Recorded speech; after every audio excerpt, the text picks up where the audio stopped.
네, 우리 하나님 말씀 보겠습니다. 하나님 말씀은 예레미야 애가 3장 19절에서 33절의 말씀입니다. 예레미야 애가 3장 19절에서 33절의 말씀입니다. 구약성경 1147면입니다. 네, 우리가 주님을 경외하는 마음으로 다 같이 일어서셔서 말씀을 함께 봉독하도록 하겠습니다. 천천히 내용을 생각하면서 읽도록 하겠습니다. 내 고초와 재난 곧 쑥과 담즙을 기억하소서. 내 마음이 그것을 기억하고 내가 낙심이 되오나 이것을 내가 내 마음에 담아 두었더니 그것이 오히려 나의 소망이 되었사옴은 여호와의 인자와 긍휼이 무궁하심으로 우리가 진멸되지 아니함이니이다. 이것들이 아침마다 새로우니 주의 성실하심이 크시도소이다. 내 심령에 이르기를 여호와는 나의 기업이시니 그러므로 내가 그를 바라리다 하도다. 기다리는 자들에게나 구하는 영혼들에게 여호와는 선하시도다. 사람이 여호와의 구원을 바라고 잠잠히 기다림이 좋도다. 사람은 젊었을 때에 멍에를 매는 것이 좋으니 혼자 앉아서 잠잠할 것은 주께서 그것을 그에게 메우셨음이라. 그대의 입을 땅의 티끌에 댈지어다. 혹시 소망이 있을지로다. 자기를 치는 자에게 뺨을 돌려대어 치욕으로 배불릴지어다. 이는 주께서 영원하도록 버리지 아니하실 것임이요 그가 비록 근심하게 하시나 그의 풍부한 인자하심에 따라 긍휼히 여기실 것임이라. 주께서 인생으로 고생하게 하시며 근심하게 하심은 본심이 아니시로다. 아멘. 우리 앉으시면서 은혜 많이 받으세요. 서로 말씀을 기대하면서 격려합니다. 네, 우리가 예레미야 애가라고 하는 성경을 살펴보고 있습니다. 여러분, 예레미야라고 하는 선지자가 쓴 애가는 슬픈 노래라고 하는 슬픈 애자에 노래 가자를 써서 슬픈 노래라고 하는 의미를 가지고 있습니다. 즉 예레미야 선지자가 쓴 슬픔의 노래라고 하는 것이 바로 예레미야 애가라고 하는 성경의 의미입니다. 그렇다면 여러분, 예레미야는 왜 슬픔의 노래를 이렇게 부를 수밖에 없었을까요? 여러분들이 이스라엘의 역사를 아시면 또 잘 알겠지만 이스라엘은 하나님께서 그 이스라엘 백성들을 통하여서 하나님께서 택하신 백성들이 어떻게 하나님이 주시는 은혜와 복을 누리는지를 또 하나님께서 그 백성들을 어떻게 신실하게 인도하시는지를 보여주시는 한 모델입니다. 그런데 그 이스라엘 백성들이 하나님의 말씀에 순종하면서 살아갈 때는 하나님께서 그들에게 복을 주십니다.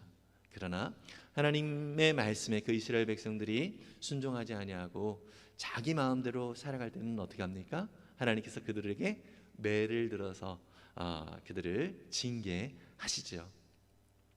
여러분, 이스라엘 백성들은 바로 이러한 징계 가운데 하나님의 말씀에 온전히 순종하지 못하고 계속해서 많은 선지자를 통해서 경고를 하나님께서 하셨음에도 불구하고 어떻게 했어요? 그들은 하나님의 말씀에 돌이키지 않았습니다. 그래서 결국 북이스라엘은 아시리아라고 하는 나라에 멸망을 하게 됐고요. 그 후로 또 586년에 이쪽 남쪽에 남아 있는 유다 반이죠. 이스라엘 민족에 원래 12지파인데 북쪽에 10지파가 있었고 남쪽에 2지파가 있었습니다. 그런데 이제 북쪽 10지파가 먼저 아시리아라는 나라에 722년 BC 722년에 먼저 멸망을 하게 됐죠.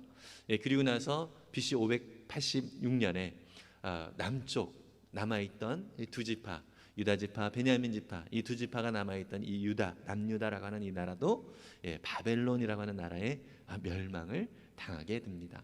이 예레미야는요 바로 이 남쪽 유다만 남았을 때에 하나님께서 계속 하나님의 말씀을 거스르며 거절하며 살아가고 있는 이 유다 백성들을 향하여서 하나님의 메시지를 전달하는 그 역할을 감당하도록 하나님이 택하셨던 그 선지자가 바로 이 예레미야 선지자입니다. 그래서 예레미야는 요시야, 여호아스, 여호야김, 또 여호야긴, 또 마지막 왕인 시드기야 이 5명에 걸친 이 왕들을 거치고 그 뒤에까지 이스라엘, 특히 이 남유다가 완전히 멸망하고 또 예루살렘에 성전이 있었죠. 예루살렘 성전도 완전히 무너진 그러한 상황 속에서 예루살렘을 바라보면서 너무 슬픈 나머지 하나님 앞에 그렇게 마음을 다하여서 정말 하나님의 그 은혜를 또 구하고 또 하나님 이 민족을 또 회복시켜 주옵소서, 너무 슬픕니다라는 그런 마음으로 쓴 책이 바로 예레미야 애가입니다. 여러분, 예레미야는 또 어떤 존재인지는 예레미야서 1장 1절과 2절에 이렇게 소개가 되고 있는데요. 이렇게 소개가 되어 있습니다. 예레미야서 1장 1절과 2절인데요. 이 책에 올려주시면 좋겠습니다. 이 책에 기록되어 있는 것은 예레미야가 한 말이다. 이는 베냐민 땅 아나돗 마을의 제사장 출신인 힐기야의 아들이다. 아몬의 아들 요시야가 유다 왕이 되어 다스린 지 13년이 되었을 때에 주님께서 예레미야에게 말씀하셨다. 이것은 요시야라고 하는 왕이 통치를 하고 있을 때에 나름대로 이 요시야라고 하는 왕은요, 약간의 이스라엘 백성들의 그 영적인 그 회복이 있었던 시기였습니다. 그래서 하나님의 그 율법책을 발견해서 그 율법책을 낭독하면서 너무 하나님의 말씀을 온전하게 따르지 못했던 자기 민족에 대한, 또 자기 자신과 자기 민족에 대한 이런 아픔 때문에 회개하고 또 하나님 그 말씀대로 살겠습니다라고 또 결단을 하기도 했던 이러한 왕이 바로 요시야 왕이기도 했거든요. 그러나 사실 그러한 회복이 오래가지 않았습니다. 곧바로 또 많은 또 주변의 상황들이 있기도 했었겠죠. 사실 우리도 마찬가지입니다. 정말 우리가 믿음으로 신앙생활을 하겠다라고 하면서 정말 결단을 할 때가 있습니다. 하나님, 제가 말씀을 이렇게 꾸준히 읽겠습니다. 저는 이렇게 목장마다 이렇게 올라오는 기도 제목을 보면은요, 참 우리 믿음의 형제자매들이 이렇게만 신앙생활하면 정말 별 문제 없겠다, 이런 생각이 들 때가 참 많이 있습니다. 매일매일 성경 읽겠습니다. 매일매일 기도하겠습니다. 그렇게 할 수 있도록 기도해 주세요. 그런데 기도를 서로 안 하시나 봐요. 네. 하나님 앞에서 그렇게 결단을 하고 이 요시야 왕도 또 믿음으로 살겠다라고 했지만 사실 주변의 환경과 상황은 도와주지 않죠. 그죠? 저와 여러분들도 마찬가지 아닙니까? 내가 믿음으로 살겠다라고 하나님 앞에 결단하고 나아가지만 내게 주어진 상황과 환경이 내가 하나님 앞에 결단하며 하나님을 바라봤던 그 결단보다도 더 크게 느껴져요. 그러다 보니까 자꾸 무너지면서 하나님, 저는 연약합니다라고 하면서 스스로 합리적인 그 이유를 대면서 하나님 앞에 이렇게 겸손하게 나아갈 수밖에 없는 우리의 모습이기도 한데요. 어쨌든 이 요시야의 그런 개혁도 오래가지 못하고 결국 이스라엘은 조금씩 무너지게 되는 그런 안타까운 현실을 직면하게 됩니다. 그래서 이 예레미야는요, 완전히 무너진 이스라엘, 특히 이 예루살렘의 성을 바라보면서 또 예루살렘의 성전을 바라보면서 너무나도 마음이 아팠던 것입니다. 그래서 원래 이 예레미야 애가라고 하는 것은 우리말로 예레미야가 쓴 슬픔의 노래라고 하는 의미를 가지고 있지만 히브리어 원어에 보면 에카라고 하는 단어를 쓰고 있습니다. 에카라고 하는 단어, 에가라고 하는 말하고 상당히 비슷하죠. 그런데 그거하고는 전혀 상관이 없습니다. 히브리어 단어 에카라고 하는 이 단어는 어떠한 의미를 가지고 있냐면, 여러분 정말 슬픈 일이 있을 때, 너무나도 안타까운 일이 있을 때 아이고 하잖아요. 그러한 의미예요. 에카라고 하는 단어는 아이고 하는 이러한 정말 슬픔을 나타내는 그 표현, 이것이 바로 이 책의 제목이에요. 원래 히브리어 제목의 예레미야 애가의 원래 제목입니다. 그래서 이 예레미야는 이 무너진 유다, 이 무너진 예루살렘 성을 바라보면서 아이고 하면서 할 말을 잃어버린 거예요. 할 말을 잃어버리고 그것을 바라보면서 지금 탄식을 하고 있는 것입니다. 여러분, 그래서 이 예레미야 선지자를 어떻게 별명이 되어져 있냐면, 예레미야 선지자의 별명 혹시 아시나요? 눈물의 선지자라고 하는 별명을 가지고 있습니다. 눈물로 자기 민족의 이 안타까운 현실을 바라보면서 하나님 앞에 애통해야 하고 또 하나님께 이 민족의 회복을 바라보면서 하나님 앞에 간구했던 선지자의 이 모습, 이것이 바로 이 예레미야의 모습이었습니다. 여러분, 사실 예레미야는요, 하나님의 말씀을 경고하면서 여러분들이 이렇게 살아가면 안 됩니다. 하나님의 멸망이 곧 다가오고 있습니다. 여러분, 하나님 앞에 돌아오십시오라고 외치면서 이스라엘 백성들을 향하여서 참 많이 외치며 나아갔던 그런 선지자입니다. 여러분, 사실 어떻게 보면 예레미야에게는 절대로 책임이 없습니다. 그런데 이 멸망되어진 이 상황들을 바라보면서 우리가 예레미야 애가 1장과 2장을 지난 한 주간 묵상을 통해서도 살펴보았는데요, 예레미야는 어떤 태도를 갖고 있냐면 이들의 그러한 무너져 있고 또 죄악 때문에 이렇게 징계를 받고 있는 이 현실을 바라보면서 그것이 자기의 것으로 여기게 되어진 거예요.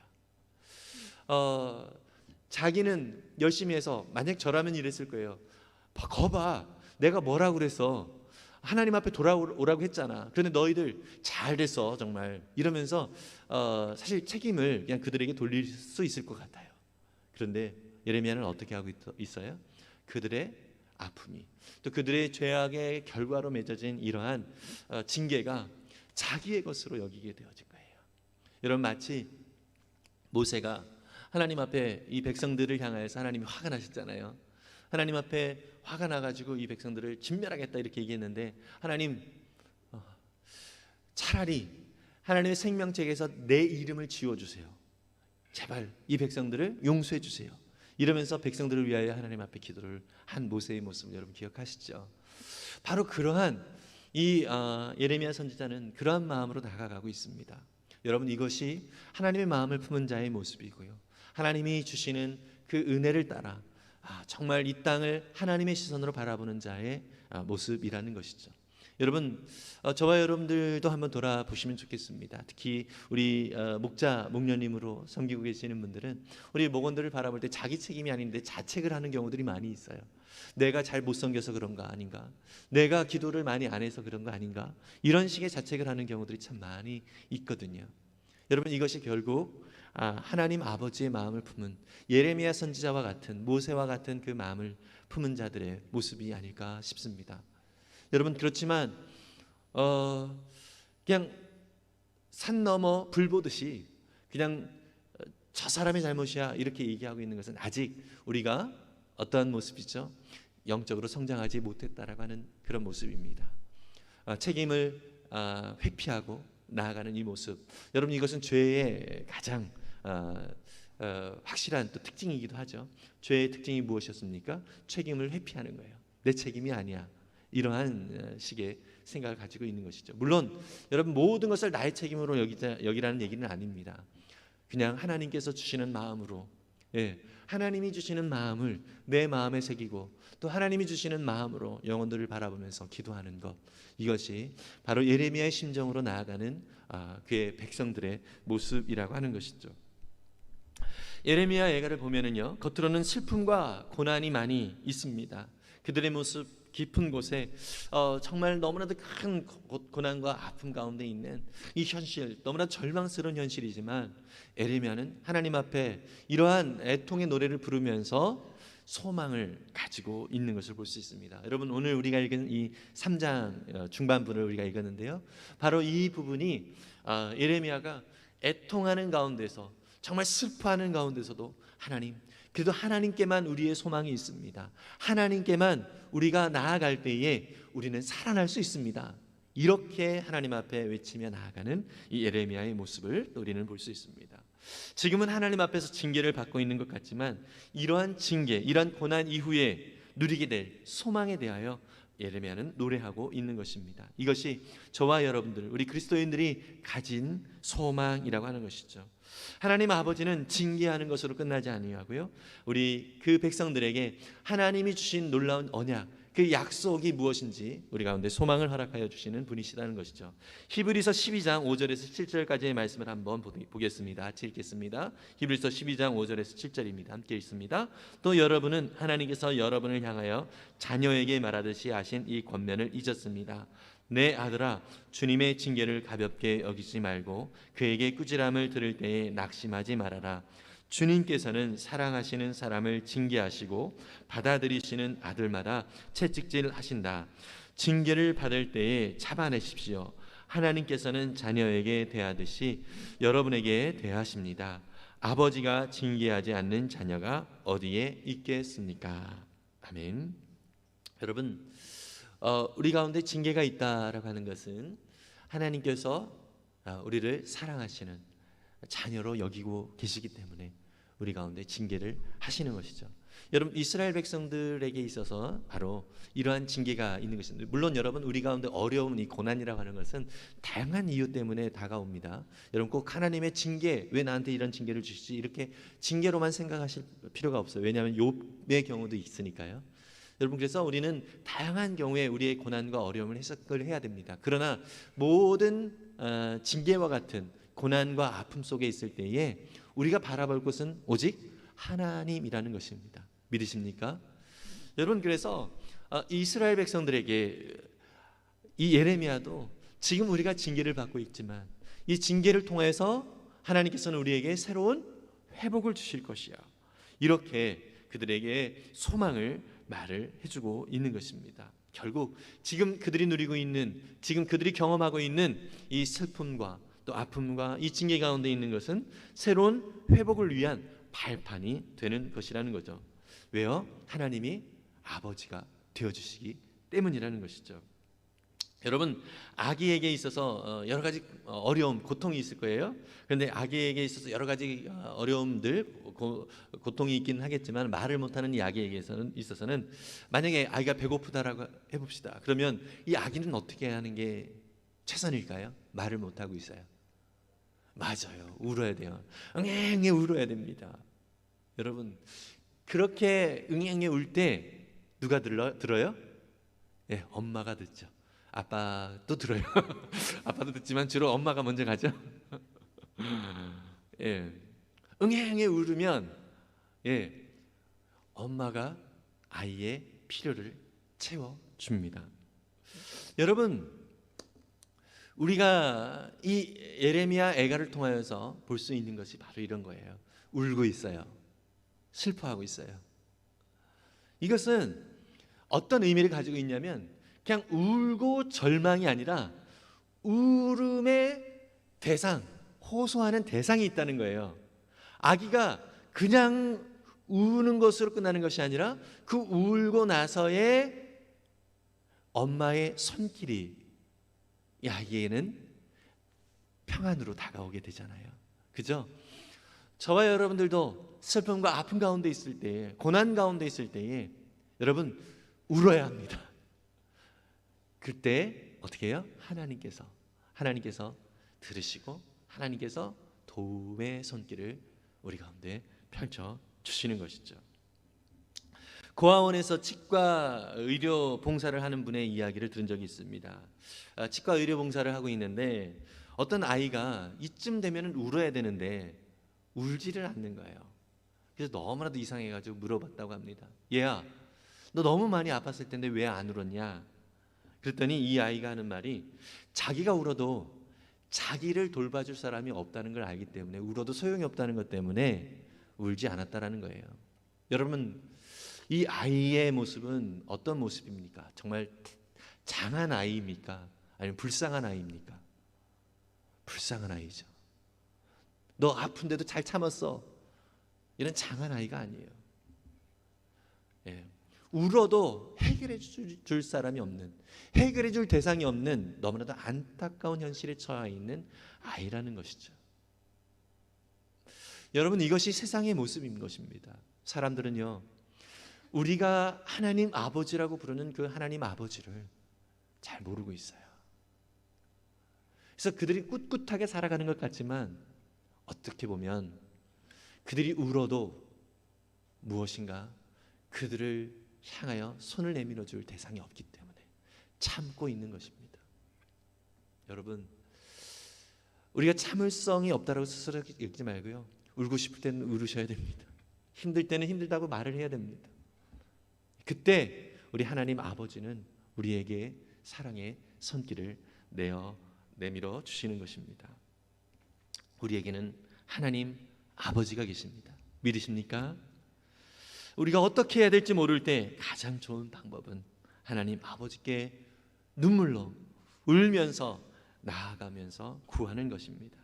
하나님은 아버지는 절대로 우리를 떠나지 않겠다라고 말씀을 해주셨습니다. 여러분, 야곱의 이야기 아십니까?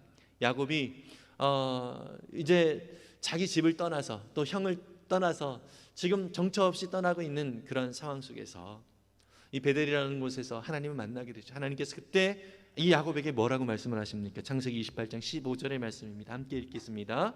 내가 너와 함께 있어서 내가 어디로 가든지 너를 지켜주며 내가 너를 다시 이 땅으로 데려오겠다.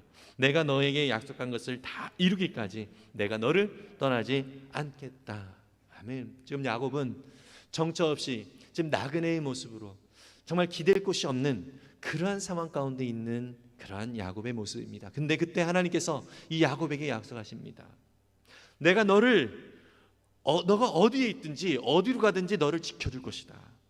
그리고 너를 다시 이 땅으로 돌아오게 해주겠다. 그리고 내가 너에게 약속한 것을 다 이루기까지 내가 너를 떠나지 않겠다라고 말씀하고 있습니다. 여러분, 이 야곱에 대한 하나님의 말씀은 저와 여러분들에 대한 말씀임을 믿으시기를 바랍니다. 여러분, 하나님은 저와 여러분들 향하여서 놀라운 하나님의 거룩한 자녀로서 이 땅 가운데 하나님의 기뻐하시는 자녀로서 우리를 세워주셨다라고 하는 하나님의 약속의 말씀이 있음을 믿으십니까? 아멘이죠. 여러분, 우리는 예수 그리스도를 믿는 그 순간에 우리를 통하여서 하나님의 그 놀랍고 귀하신 이 땅 가운데서 그냥 그저 그런 인생으로 살아가도록 우리를 보내신 것이 아니라 하나님의 뜻과 그 섭리를 따라서 하나님 나라와 영광을 위하여 존귀한 하나님의 백성으로 우리를 세워주시겠다라고 약속해 주셨습니다. 여러분, 그 약속을 이루시기까지 하나님 절대로 우리를 떠나지 아니하시겠다라고 말씀하고 계십니다. 여러분, 그 하나님이 우리의 아버지 하나님이심을 믿으시기를 바랍니다. 그 하나님 앞에 우리의 마음을 내어드리고, 비록 내 곁에 정말 수많은 정말 답답한 현실이 있다 할지라도 하나님 아버지는 여전히 나와 함께 하심을 우리가 믿음의 눈으로 바라볼 수 있기를 바랍니다. 절대로 나를 떠나지 않겠다라고 하시는 그 하나님을 진심으로 우리 마음에 바라볼 수 있기를 간절히 바랍니다. 여러분, 때로 하나님은요, 우리가 하나님을 의지하지 않고 또 하나님 없이 살아갈 때에 우리에게 다양한 모습을 보십니다. 어떤 형태를 보여주신데요, 이스라엘 백성들에게 지금 이 멸망이라고 하는 그 나라가 잃어버리는 정말 너무나도 안타까운 현실을 주신 이유도 어떻게 해요? 그들이 쌤통이다, 너희들 말 안 듣더니 쌤통이다, 이런 차원입니까? 아니에요. 다시 돌아와라, 이거예요. 다시 돌아오도록 하기 위하여 그들에게 매를 드신 거예요. 여러분, 망비보라고 하는 말 들어보셨나요?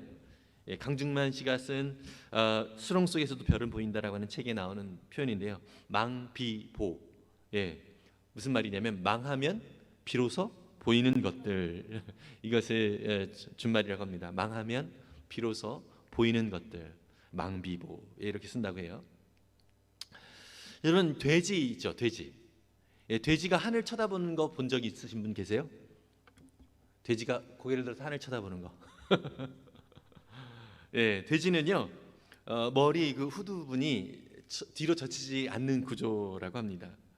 그래서 15도 이상 고개를 들을 수가 없대요, 돼지가. 그래서 혹시라도 이 초능력을 돼지가 발휘할 수 있지는 않을까, 이런 생각에 돼지가 잘 먹는 먹이를 가지고 고개를 들게끔 유도해서 뒤편으로 이렇게 먹이를 이렇게 해줬대요. 그랬더니 절대로 고개를 들지를 않는다. 아무리 좋은 먹이라 할지라도 구조적으로 그게 어렵다는 거예요. 그런데 이 돼지에게 돼지가 하늘을 볼 때가 있습니다. 어느 때일까요? 돼지가 하늘을 볼 수 있을 때, 네? 네, 넘어져서 뒤집어졌을 때입니다. 네, 돼지가 넘어져서 뒤집어졌을 때, 네, 그런 돼지는 하늘을 볼 수 있는 것입니다. 넘어져서 뒤집어졌을 때 비로소 돼지는 저 파란 하늘이 있다는 것을 보게 되는 것이죠. 돼지에게 넘어지는 순간이 새로운 세계를 보는 축복의 순간이기도 합니다. 넘어졌다라고 하는 것은 여러분 객관적으로 볼 때 참 비참한 순간이고 참 안타까운 순간입니다. 우리의 인생도 마찬가지입니다. 그러나 그 순간에 망비보, 망하면 비로소 보이는 것들, 넘비보, 넘어지면 비로소 보이는 것들이 있어요. 예. 여러분 사람이 결정적으로 변할 때가 있습니다. 어느 때죠? 바로 큰 고난을 통과했을 때입니다. 이때 우리 존재에 대한 이 고난을 통과하며 나아갈 때에 우리 존재에 대한 새로운 통찰이 있게 되는 것이죠. 여러분 고난은 참 싫습니다. 그러나 이 고난을 통해서 그토록 변하지 않던 내가 결정적인 변화를 일으키는 그러한 터닝 포인트, 티핑 포인트가 바로 이 고난이 될 수 있는 것이죠. 여러분 고난 전에는 볼 수 없었던 그 모든 것들을 우리는 이 고난을 통해서 새롭게 보게 되는 것이 있습니다. 물론 여러분 전제가 있습니다. 무엇이죠? 우리 가운데 함께 하시는 하나님 아버지가 있을 때인 것이죠. 그런데 이 아버지 하나님을 우리가 인정하지 않고 고난을 당하고 있다면 이 고난을 내가 이겨야 되겠다라고 스스로 생각하면서 이렇게 고난을 우리가 겪고 있다면 이것은 그냥 단순히 그냥 고생입니다. 예, 정말 고생이에요. 그러나 이 고난 속에서 우리는 하나님 아버지를 더 깊이 발견할 수 있는 그러한 것이고요. 또 무엇보다도 이 고난 속에서 우리는 영원한 것이 무엇이고 헛된 것이 무엇인지를 구별할 수 있는 그러한 지혜를 갖게 되는 것입니다. 그래서 시편 119편 71절에서 이 시편 기자는 뭐라고 합니까? 고난 당하는 것이 내게 유익합니다. 이로 인해서 내가 주님의 율례를 배우게 되었다. 이렇게 말씀을 하고 있는 것이죠. 여러분 그래서 우리가 잊지 말아야 될 것은 모든 순간에 특히 고난의 순간에 우리에겐 하나님 아버지가 함께하고 계시다는 사실을 꼭 잊지 말아야 하는 것입니다. 여러분 예레미야 애가 3장 21절에서 23절에는 이렇게 말씀하고 있습니다. 함께 읽겠습니다. 세번역 성경을 읽겠습니다. 그러나 마음속으로 곰곰이 생각하며 오히려 희망을 가지는 것은 주님의 한결같은 사랑이 다함이 없고 그 긍휼이 끝이 없기 때문이다. 주님의 사랑과 긍휼이 아침마다 새롭고 주님의 신실이 큽니다. 여러분 예레미야는 1장과 2장에서 하나님 너무 힘듭니다. 왜 우리 가운데 이런 고통을 주셨습니까? 너무 아픕니다. 이러고서 그 눈물로 그런 슬픔의 노래를 부르고 있거든요. 그런데 지금은 3장에서는 어떻게 하고 있어요? 예, 하나님 안에 소망이 있음을 얘기해주고 있어요. 내가 지금 마음속으로 곰곰이 생각하면서 오히려 뭘 가져요? 희망을 갖는다라고 말하고 있습니다. 그러다 보니까 이 고난 속에서 예레미야는 뭐라고 얘기합니까? 한결같은 하나님의 사랑이 끝이 없다라고 해요. 다음이 없다. 또 그 긍휼, 하나님의 긍휼하심이 끝이 없다. 나를 불쌍히 여기시는 하나님의 그 놀라운 하나님 아버지의 그 마음이 더 깊이 느껴지는 거예요. 그러면서 이 예레미야의 고백이 무엇입니까? 하나님 아버지의 그 주님의 사랑과 긍휼이 아침마다 새롭고 주님의 신실하심이 너무나도 큽니다. 이렇게 고백을 하고 있어요. 여러분 비록 겉으로는 고난의 시기를 겪고 있지만 이 고난의 시기에 오히려 어떻게 합니까? 하나님 앞에 나아가면서 날마다 새롭게 하나님이 내게 얼마나 큰 사랑을 베푸셨는지를 알게 되고 하나님이 나를 얼마나 불쌍히 여기시는지 하나님의 긍휼하심이 얼마나 크신지를 깊이 깨닫게 되는 것입니다. 여러분 이러한 은혜를 저와 여러분들이 함께 누리고 있다는 사실을 믿으시기 바랍니다. 고난의 때 있습니까? 여러분 그럴 때일수록 더욱더 하나님 아버지 앞에 나아갈 수 있기를 간절히 바랍니다. 우리를 불쌍히 여기시는 하나님 아버지 앞에 나아가면 하나님의 사랑과 하나님의 긍휼하심이 날마다 새롭게 느껴질 것이고 또 하나님의 신실하심이 우리 가운데 얼마나 큰 것인가라고 하는 것을 느끼게 될 것입니다. 그래서 우리에게 필요한 것은 날마다 하나님 아버지와 교제하는 것입니다. 하나님 말씀을 가까이 하고 또 하나님 앞에 우리의 마음을 내어드리면서 기도하고 또 하나님의 그 말씀을 우리의 삶 속에서 삶의 현장 속에서 나타내기 위하여 주님 앞에 겸손히 나아가 애쓰는 모습 이것이 저와 여러분들 가운데 계속해서 필요하다는 것이죠. 여러분, 또한 예레미야는 오늘 읽은 본문 속에서 또 이렇게 또 고백하고 있습니다. 예레미야서 3장 24절 25절인데요. 함께 읽어볼까요? 예레미야서 3장 24절 25절입니다. 함께 읽어보겠습니다. 예. 나는 늘 말하였다. 주님은 내가 가진 모든 것, 주님은 나의 희망. 주님께서는 주님을 기다리는 사람이나 주님을 찾는 사람에게 복을 주신다. 이 고난의 시간 통해서 결국 아침마다 새롭게 부어주시는 하나님의 은혜를 경험하면서 이 예레미야 선지자가 고백하는 것이 무엇이에요? 주님이 나의 모든 것이다라고요. 하나님이 나의 모든 것이다. 이렇게 고백하죠. 무슨 뜻입니까? 하나님 없이는 나는 한순간도 살 수 없습니다, 이거예요. 믿으십니까? 여러분, 정말 우리는 이러한 고백으로 늘 살았으면 좋겠습니다. 하나님 없이는 우리는 아무것도 할 수 없습니다. 이것은 다른 말로 무엇이죠? 내가 하나님을 생각하지 않고 하나님과 함께 동행하지 않고 내가 행하는 모든 것들은 다 뭐예요? 헛된 것이다라는 거예요. 주님이 오시는 그날에 다 불태워 없어지는 것들이라는 거예요. 그래서 여러분, 우리가 주님과 행하는 모든 것들이 정말 하나님의 은혜 가운데 있다는 사실을 믿으시기를 바랍니다. 어떤 전도사님이 학생들을 친밀해지기 위해서 옛날 스타크래프트가 있을 때 친밀해지기 위해서 스타크래프트를 사실 저도 좀 배우려고 그때 전도사 때 많이 했었는데 저는 이게 좀 감각이 좀 없더라고요. 배우다 포기했는데 그 전도사님이 스타크래프트를 배워가지고 학생들하고 야 임마 이러면서 막 했어요. 여러분, 그것은 하나님의 영광을 위한 것입니까? 아니면 세속적인 것입니까? 하나님의 영광을 위한 것 맞아요. 게임을 한다 하더라도 여러분, 그 목적이 하나님과 함께 동행하고 있다면 여러분, 그 모든 것들이 하나님의 영광이 됨을 믿으시기를 바랍니다.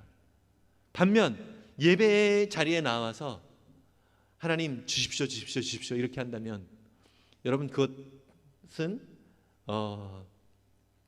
자기 욕망을 채우는 종교 활동이잖아요.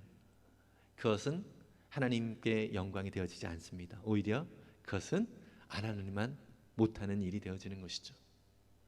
여러분, 그렇습니다. 내가 어떤 행동을 하느냐가 중요한 것이 아니라 내가 어떠한 마음으로 주님과 함께 동행하느냐, 이것이 참 중요하다는 것이죠. 그래서 모든 순간 우리는 이런 고백이 있었으면 좋겠습니다. 주님이 없이는 나는 한순간도 살아갈 수 없습니다. 주님이 공급해 주시는 것으로만 내가 매 순간 살아가겠습니다. 그때 주님과 함께 동행하는 이 모든 것이 비록 고난의 때를 지난다 할지라도 그 순간이 복된 시간임을 믿습니다. 이것이 하나님께서 저와 여러분 가운데 주시는 은혜의 또 약속의 말씀임을 기억하시기를 바랍니다. 여러분, 그래서 하박국 선지자는 비록 진노의 때라도 하나님 우리에게 정말 하나님의 놀라운 그 사랑과 은혜를 베풀어 달라고 그렇게 고백을 하고 있죠. 하박국서 3장 2절입니다. 함께 읽어볼게요. 주님, 내가 주님의 명성을 듣습니다. 주님께서는 하신 일을 보고 놀랍니다. 주님의 일을 우리 세대에도 새롭게 하여 주십시오. 우리 시대에도 알려주십시오. 진노하시더라도 잊지 마시고 자비를 베풀어 주십시오. 하박국 선지자는 참으로 비참한 이러한 멸망의 순간에도 예레미야 선지자와 하박국 선지자 비슷한 시기에 활동을 했거든요. 이런 멸망의 시기에도 하나님 예전에 다윗을 통해서 솔로몬을 통해서 이 땅을 복주시고 은혜를 주셨던 것처럼 하나님께서 그렇게 행하신 놀라운 일들 다시 한번 우리 시대에 일으켜 주십시오라고 그렇게 선언하고 있습니다. 여러분, 이것이 오늘 저와 여러분들에게도 동일한 고백이 될 수 있기를 바랍니다. 하나님, 제가 살고 있는 이 시대에 하나님 이러한 하나님의 놀라운 영광을 다시 한번 재현해 주십시오. 하나님, 새로운 일들을 새롭게 나의 모든 삶을 통하여 일으켜 주십시오. 이렇게 고백하면서 나아갈 수 있는 우리 모두가 될 수 있기를 간절히 바랍니다. 마지막으로 한 이야기를 하면서 마치기를 원합니다. 여러분, 1kg의 쇳덩이 있죠. 쇳덩이를 그대로 팔면 1달러 정도라고 합니다. 그런데 불 속에 넣었다가 담금질을 하면서 칼을 만들면 10달러의 가격이 된다고 합니다. 그런데 더 뜨거운 불 속에 연단을 받아 에어체인은 인공위성에 쓰는 그런 사슬을 말합니다. 그 사슬을 만들면 1만 달러의 값이 된다고 합니다. 1kg의 쇠는 똑같습니다. 습덩이는 똑같지만 어떤 때는 1달러, 어떤 때는 10달러, 어떤 때는 10,000달러가 되어지는 것이죠. 무슨 의미죠? 고난의 불을 견디며 나온 것들은 고귀한 물건이 되어지는 것이죠. 여러분, 저와 여러분들에게 있어서도 또 삶의 여러 가지 고난과 아픔들이 있을 수 있습니다. 그러나 그것이 결코 고생으로만 끝나지 않기를 바라고요. 주님과 함께하는 그러한 시간들을 통하여서 하나님이 부어주시는 놀라운 복을 누리고, 또 내가 하나님 앞에서 얼마나 소중한 존재이고 정말로 내가 이렇게 작은 존재였는데 존재인 것처럼 생각을 했지만 하나님이 함께 하시면 이렇게 큰 일을 하나님께서 나를 통하여서 이루시는구나라는 것을 풍성하게 경험하고 또 누릴 수 있는 우리 모두가 될 수 있기를 간절히 소망합니다. 그런 과정을 통하여서 우리는 하나님 앞에 순종을 하게 될 것이고요. 또 이 순종을 통하여서 우리는 존귀한 하나님의 자녀임을, 또 하나님의 충만한 복을 누리는 귀한 백성들이 모두 될 줄 믿습니다.